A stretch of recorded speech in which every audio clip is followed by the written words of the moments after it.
तो नमस्कार, जय भारत, जय उत्तराखंड। इस समय मैं खड़ा हूँ डुमेला मल्ला में। यहाँ से एक भरोली के लिए सड़क कटी है, बहुत अच्छी बात है, सड़क बननी चाहिए, बहुत ज़रूरी है।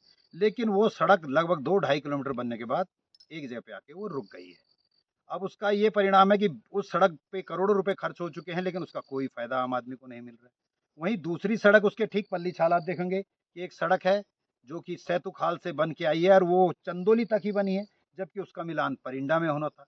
उसका भी कोई फ़ायदा लोगों को नहीं हो रहा है। अब ये मेरी समझ में नहीं आता कि करोड़ों रुपए खर्च करके सरकार क्या दर्शाना और क्या जताना चाहती है। ना ये सड़क बनी पूरी, ना वो सड़क बनी पूरी। और सबसे बड़ा दुर्भाग्य कि जो सबसे ज़्यादा नुकसान हो रहा है, वो हो रहा है सेंधार क्षेत्र का।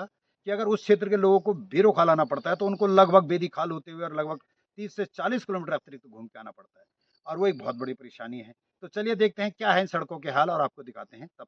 और जिस सड़क की मैं बात कर रहा था, ये है वो भरोली का मोटर मार्ग। यहाँ से गांव वालों ने पहले से श्रमदान से बनाया, फिर आरडब्ल्यूडी ने इस पे पैसा खर्च किया और इस सड़क को पूर्ण किया। चलिए, बहुत अच्छी बात है, सड़क बन जाती। लेकिन ये सड़क बनने के बाद जहां तक आपकी नजर जा रही है, वहां पर आकर ये सड़क रुक गई है। आप दूर देख सकते हैं एक बैंड है, उसके बाद वो सड़क, उससे थोड़ी आगे आने के बाद ये जो मंदिर आप दिख रहे हैं, इसके नीचे कहीं पे जाके वो रुक गई है।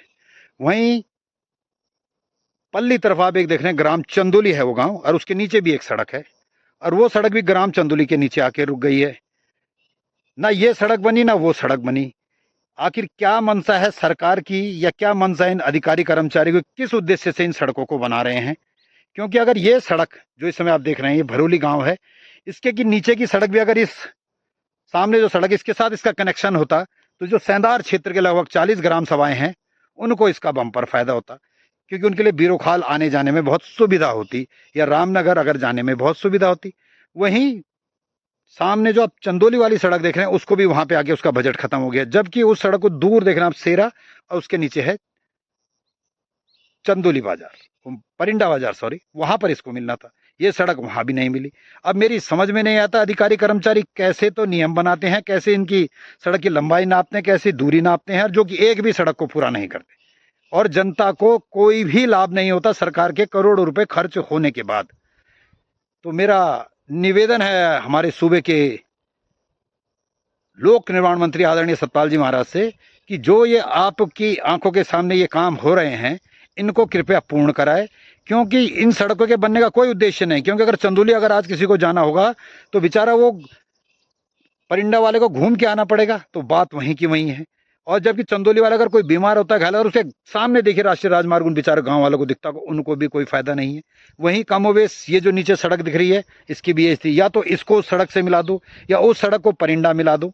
लेकिन अब ये आधी अधूरी सड़कें, वहीं ये हाल है कि इससे एक सड़क है, इसी सड़क को जोड़ने वाली मासी, वो मासी तक पहुंची सड़क जिसने पंचपुरी में मिलना है, वो विगत 12-15 सालों से वहीं की वहीं खड़ी है। अब वो क्यों नहीं बनती, कैसे नहीं बनती, कौन इसके लिए जिम्मेदार है, ये बहुत बड़ा प्रश्न चिन्ह है।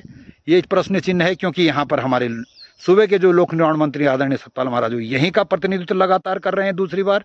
उससे पहले उनकी धर्मपत्नी यहाँ प्रतिनिधित्व कर चुके हैं। उससे पहले तीरथ सिंह रावत जी उसके बीच में, जो कि मुख्यमंत्री भी रह चुके हैं, सांसद भी रह चुके हैं, वो भी यहाँ का प्रतिनिधित्व कर चुके हैं। लेकिन बड़ा ही अचरज के साथ कहना पड़ेगा कि एक भी ऐसा निर्णय नहीं ले रहा जिससे कि जनता को फायदा हो, और सड़कें जहां की तहां हटी है, जिसके जनता को कोई फायदा नहीं। चलिए देखते हैं क्या सोचती है हमारी सरकार और क्या इसके लिए लेती है निर्णय। जय भारत, जय उत्तराखंड।